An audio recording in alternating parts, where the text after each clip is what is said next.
warahmatullahi wabarakatuh. Waalaikumsalam warahmatullahi wabarakatuh. Gimana kabarnya? Alhamdulillah sehat luar biasa. Terima kasih. Sebelum kita belajar, kita berdoa bersama-sama. Berdoa mulai. Bismillahirrahmanirrahim. Raditu billah rabban wa ilaihi.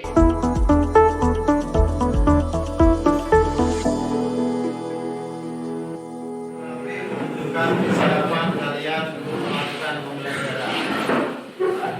Ya, siap? Materinya sudah disiapkan di atas meja masing-masing. Karena materi kita hari ini adalah sujud tilawah, maka kita harus membawa Al-Quran. Nah, sebelum kita belajar lebih jauh tentang sujud tilawah, yaitu tentang tujuan pembelajaran. Tujuan pembelajaran sujud tilawah. Nah, setelah pembelajaran selesai, nanti ada tujuan yang kita capai bersama-sama setelah ada pembelajaran ini. Memahami pengertian sujud tilawah. Ini adalah pertemuan yang terakhir materi tentang sujud. Mengimplementasikan tata cara sujud tilawah.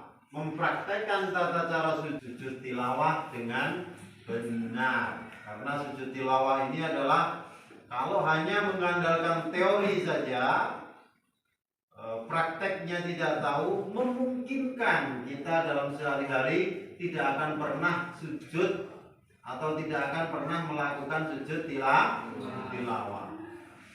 Ayo, siapa yang pernah melakukan sujud tilawah? Belum pernah? Belum. Ya, kenapa belum pernah? Ya karena mungkin bisa juga contoh atau prakteknya memang belum bisa. Insya Allah kalau dengan pembelajaran praktek kita akan satu mudah memahami teori, kemudian mudah memahami cara praktek sujud tilawah itu sendiri. Ini yang menjadi tujuan pembelajaran pada pertemuan hari ini.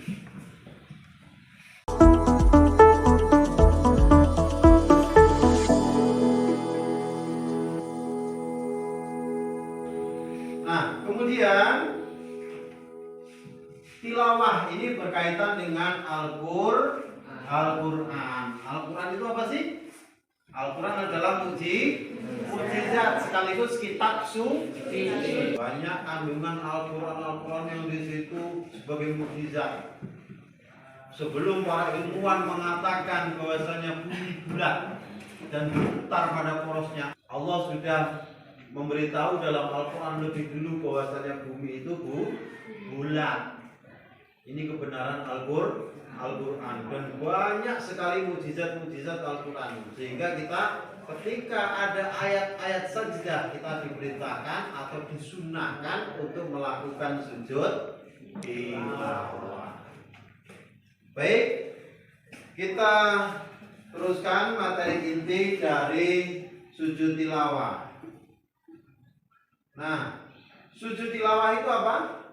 Sujud yang dilakukan ketika membaca atau mendengar ayat-ayat tertentu dari Al-Quran. Ayat-ayat tersebut namanya ayat sajdah. Nah, orang yang membaca atau mendengarkan disunahkan untuk melakukan sujud tilawah. Sujud ini boleh dilakukan dalam sholat maupun di luar sholat. Di dalam sholat boleh. Loh, nanti sholatnya batal? Tidak. Inilah yang perlu kita pahami. Jadi walaupun tadi situ banyak gerakan yang kita lakukan di dalam sholat, kalau yang kita lakukan adalah sujud tilawah, itu tidak akan membatalkan sholat. Dan bisa kita lakukan di luar sholat. Semisal ada orang tadarus, suaranya bagus, pas kita mendengarnya ada ayat sajdah. kita langsung menghadap kiblat sujud. Itu yang di luar sholat. Hukumnya apa sujud tilawah?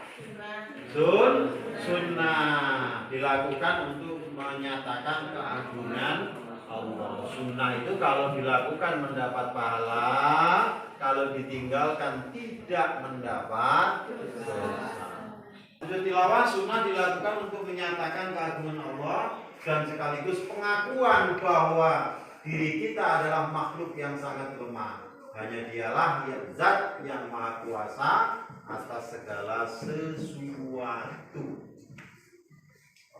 Di dalam mushaf Al-Quran, ayat-ayat saja ditandai dengan tanda tertentu seperti kubah. Nah, ini adalah yang paling susah. Kita menghafalkan di mana ayat sajdah. Kenapa? Karena kalau tanpa hafal ayatnya, mana mungkin ketika kita mendengar mau melakukan sujud tilawah. Sebenarnya nggak banyak, hanya 15 saja. Hanya 15 saja. Cuman 15 juga kalau tidak dihafal, ya kita tidak tahu. Terus kita lanjutkan kaidah dari sujud tilawah. Nah, ini adalah dalil. Jadi namanya hukum, dihukumi sunnah pasti ada dalil. Ani bin Umar qala kana Rasulullah sallallahu alaihi wasallam yaqra'u alaina al-Qur'ana. Fa idza marra bi sajdati kabbar wa sajada wa sajadna ma'ahu wa sajadna ma'ahu. Rasulullah sallallahu alaihi wasallam membacakan Al-Qur'an pada kami. Apabila beliau melewati ayat sajdah, beliau bertakbir dan sujud, lalu kami pun sujud bersama beliau. Ternyata ini dicontohkan oleh Nabi.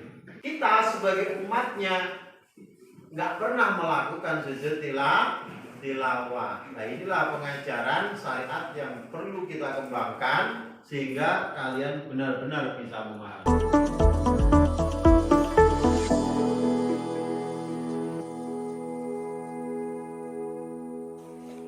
Dalam Al-Quran terdapat 15 ayat sajdah.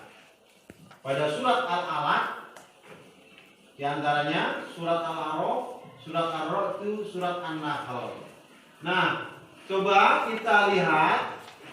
Yang pertama adalah surat Al-Alaq ayat 96. Coba kita buka Al-Qur'annya. Kita buka Al-Qur'annya, surat Al-Alaq. Ayat keberapa? Ayat 19.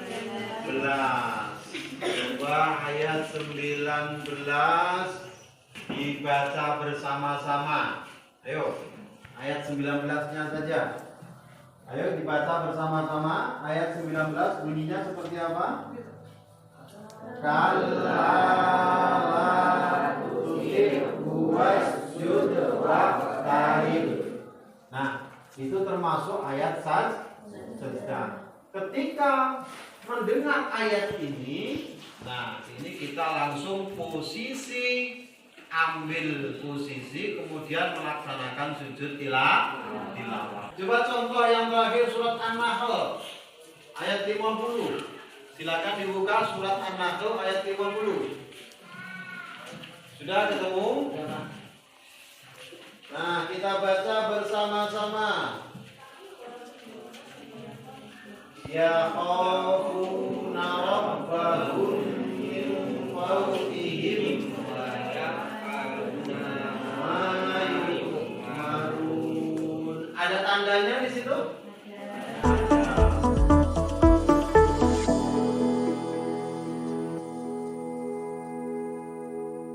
Tata cara, ini yang paling penting.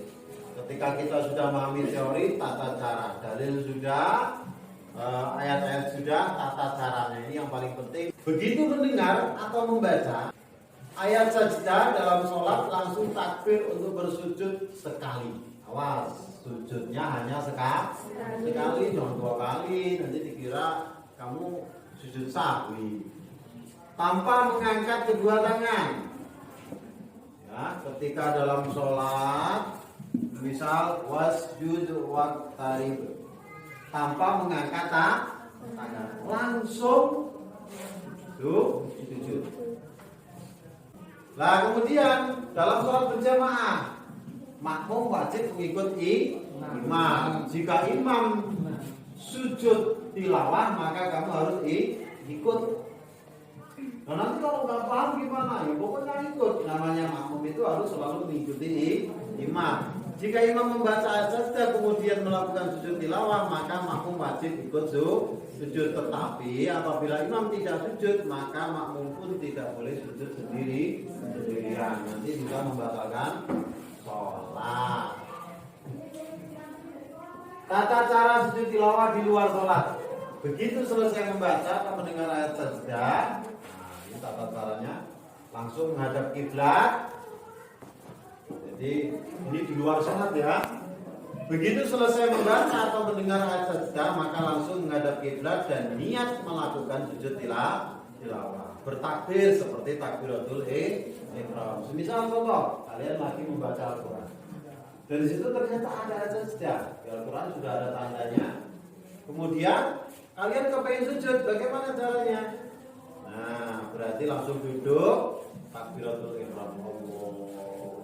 Niat sujud tilawah. Kemudian langsung sujud dan membaca doa sujud. Setelah itu bertakbir untuk duduk kemudian salam.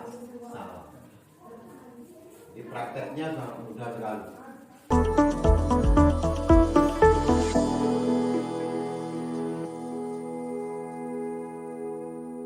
Selanjutnya hikmah.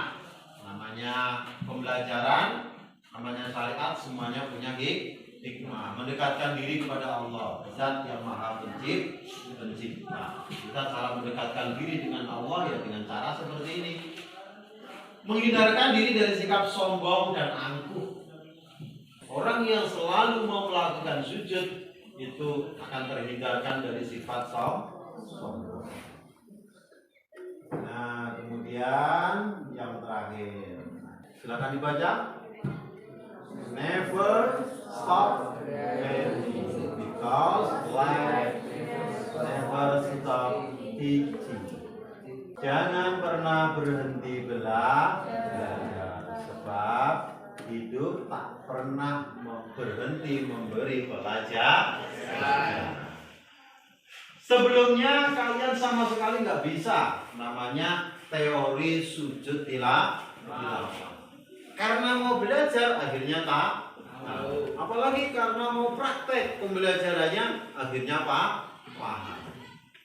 Nanti kita lanjutkan pada sesi pembelajaran berikutnya, yaitu pembelajaran praktek. Saya harapkan tujuan pembelajaran, tujuan yang sudah kita tulis di depan tadi benar-benar kita bisa melaksanakannya. Di antaranya tujuannya adalah bisa mempraktekkan sujud tilawah dengan benar. Anak-anakku sekalian yang berbahagia, alhamdulillah teori pembelajaran kali ini selesai. Mari nanti kita ikuti proses prakteknya. Nanti kita praktek bersama-sama supaya apa? Mematangkan materi. Pembelajaran kali ini, mari kita pembelajaran teori kali ini mari kita tutup bersama-sama dengan bacaan hamdalah. Alhamdulillahirobbilalamin. Saya akhiri, ada kurang lebihnya mohon maaf. Assalamualaikum warahmatullahi wabarakatuh. Waalaikumsalam warahmatullahi wabarakatuh.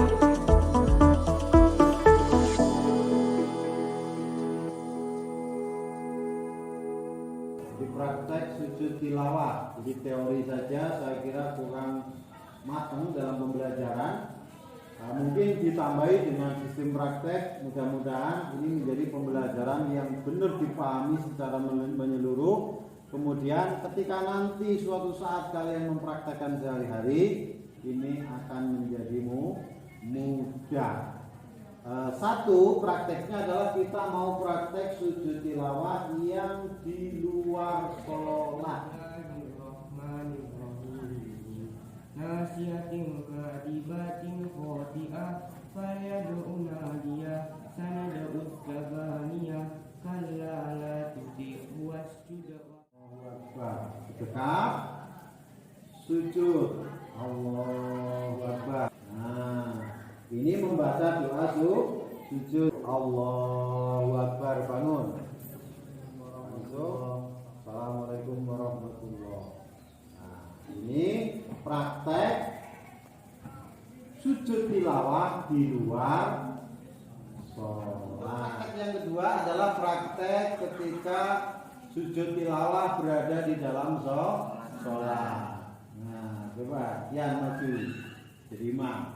Ayo kita siap-siap posisi sholat.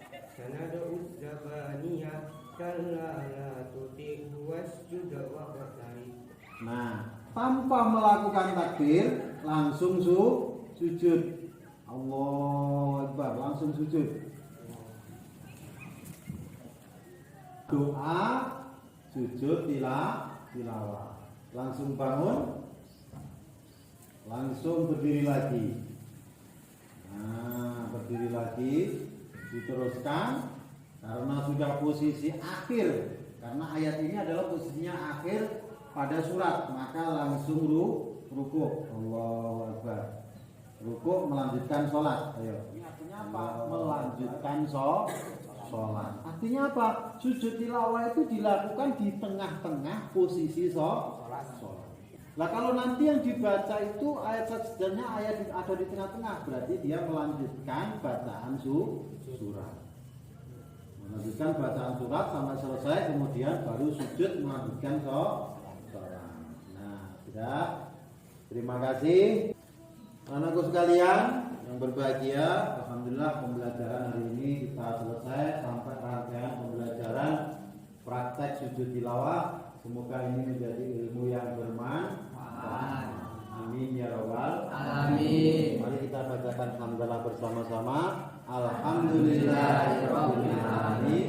Assalamualaikum warahmatullahi wabarakatuh.